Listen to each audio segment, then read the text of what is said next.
আমার আসনে 9 জন প্রার্থী। আমার নামটা প্রথম কলামের লাস্ট রোতে পড়েছে, যার কারণে আমার নাম বরাবর দ্বিতীয় রোটা খালি ফাঁকা।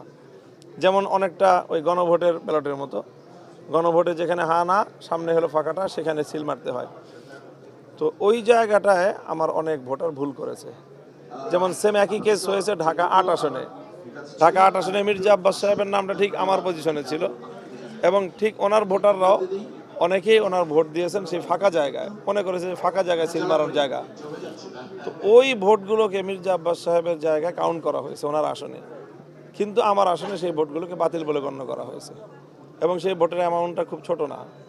আমার এবং আমার প্রতিদ্বন্দ্বী প্রার্থীর ভোটের ব্যবধান সব কিছুর পরেও, এত কিছুর পরেও 2200 সামথিং। তো সেখানে 50টা আসনের যে চূড়ান্ত এখান থেকে ফলাফল ঘোষণা করা হলো, সেই 50টা কেন্দ্রের ফলাফলের মধ্যেই 1200 ভোট বাতিল হয়েছে। তাহলে সেই ক্ষেত্রে আমার টোটাল এই কেন্দ্রের সংখ্যা হলো 137টা। আমার আশঙ্কা যে সেই বাতিল ভোটের সংখ্যাটা হয়তো 3500-এর কোটায় গিয়ে থামবে যদি এই রেশিওতে হয়। আর যেখানে আমার ভোটের ব্যবধান হলো 2200 সামথিং, ঠিক আছে, এই বিপুল পরিমাণ ভোটের মধ্যে বড় একটা অংশই আমার এই জাতীয় ভোট। এটা আমার একটা কষ্টের জায়গা। স্ট্রবেরি সুপার ডটেড ও ক্লাসিক ভ্যারিয়েন্টে সেন্সেশন জাগুক শিহরণ। নির্বাচন কমিশনের কাছে এখন আপনার নির্বাচন কমিশনের কাছে আমি সেটা বলবো যে মির্জা আব্বাস সাহেবের জায়গায় যেই ঘটনা ঘটেছে, তো আমি কেন একই দেশে একই শহরে একই নির্বাচনে ভিন্ন রকম আইনের আমি কেন শিকার হব কেন? তো এটা আমার জোরালো একটা কথা যে আমাদের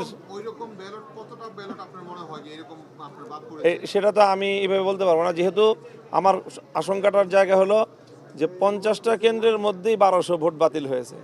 তাহলে 135টা আসনে 137টা আসনে কতগুলো ব্যালট বাতিল হবে?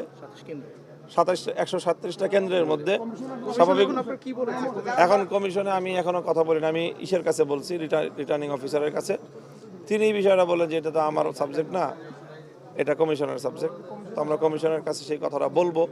আর তৃতীয় আরেকটা কারণ হলো যে ওখানে একটা কেন্দ্রের একাধিক কেন্দ্রের যে হয়েছে যে ফলাফল দিতে অনেক দেরি করেছে, বিলম্ব করে আমাদের আশঙ্কা যে সেই সময়টায় তারা কোনো ইঞ্জিনিয়ারিং করার চেষ্টা করেছে, যার এবং তাদেরকে প্রতিপক্ষ তারা ওখানে মানুষজন নিয়ে গিয়ে চাপ প্রয়োগ করেছে, মানে একেবারে এই ভোট কেন্দ্র ঘেরাও করেছে। তো এই সংবাদ পেয়ে আমাদের লোকজনও সেখানে গেছে। এই পরিস্থিতি উত্তপ্ত হওয়ার এক পর্যায়ে সেখানে আর্মি গেছে, আর্মি গিয়ে সেই ব্যালট সব সহ তাদেরকে ওখান থেকে নিয়ে চলে আসছে। এবং কেন্দ্রে যে একটা ফলাফল ঘোষণা করা হয় এবং কেন্দ্রে টানায় দেওয়া হয়, সেটা কিছুই করা হয়নি। পরবর্তীতে আমরা সেটা পেয়েছি এবং সেখানে টেম্পারিং করা পাই। তো সেখানে আমার প্রতিদ্বন্দ্বী প্রার্থীর নামে যে পরিমাণটা লেখা আছে সেই সংখ্যাটার মধ্যে টেম্পারিং করা, মানে কাটা একটা অঙ্ক লেখা ছিল সেটার জায়গায় আরেকটা অঙ্ক লেখা হয়েছে। তো আমার ধারণা আশঙ্কা যে সেখানে এরকম বড় একটা অঙ্ক, কয়েকশো ভোটের ব্যবধান সেখানে হয়ে গেছে। তো যেহেতু আমাদের ভোটের পার্থক্যের খুব মিনিমাম একটা, কাজে এই বিষয়গুলি বড় ফ্যাক্টর, সেই কথাগুলি বলতে আসছি আর কি। রেজাল্ট শিটে বলতে ওই যে মনে হয় না, আমাদের কাছে স্পষ্টই আছে যে প্রিজাইডিং অফিসার যে কেন্দ্র থেকে যে ইটা দেয়, ভোট গণনার যে শিলটা দেয়, সেটার মধ্যেই টেম্পারেচারিং করা আছে। ওখানে তো বললাম যে সেখানে পরিস্থিতি এমন উত্তপ্ত হয়েছে যে সেখান থেকে পরবর্তীতে আর্মি গিয়ে ব্যালট সব প্রিজাইডিং অফিসার সহ তাদেরকে সেখান থেকে উদ্ধার করে নিয়ে আসছে।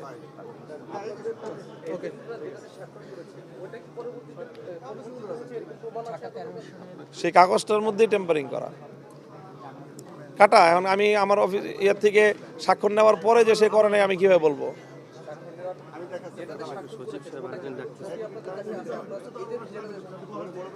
আমাদের কাছে স্বাক্ষর করা যেখানে আছে, আমরা তো সেটা সেই স্বাক্ষর করার মধ্যেই ওটার মধ্যেই টেম্পারিং করা।